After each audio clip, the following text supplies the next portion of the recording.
ძალიან დიდი ხანია მინდოდა მეთქვა. თქვენთვის ყველასთვის, ვინც ახლა მიყურებთ, ჩემს სოფელს, ჩემს ოჯახს, ჩემს მამავს, მრევლს, ყველას ვინც ჩემს გარშემო ხართ.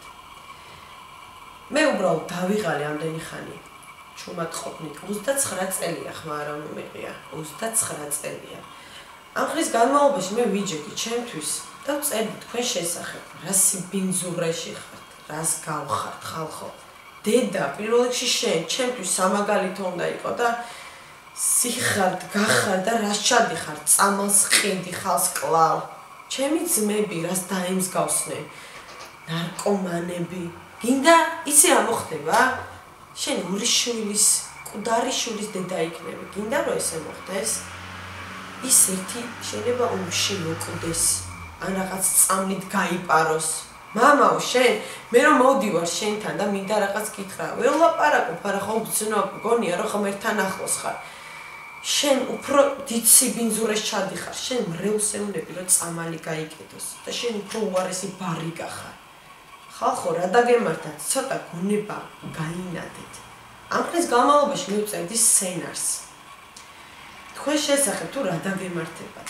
მინდა კარგად წაიკითხოთ რა დაგემართებათ თქვენ, თუ ასე გააგრძელეთ, ასეთ სიბინძურეში ცხოვრება.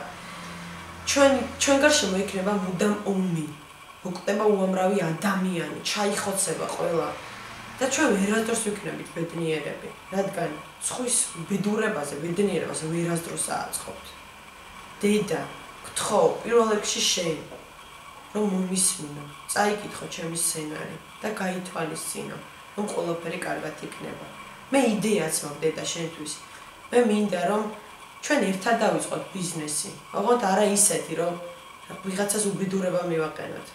დედა, როგორც მოხდა ჩვენ ბავშვობაში ძალიან გემრიელ მურობებს აკეთებდი. იცი, ჩვენ გარშემო ძალიან ბევრი უცხოხილია. მარტო ჩვენთან არა, ჩვენს მეზობლებთან, სომხებთან, აზერბაიჯანელებთან. ჩვენ შეგვიძლია აფხაზეთში ჩავიდე და იქიდან ჩამოვიტანოთ სხვადასხვა ხილი, ციტრუსი.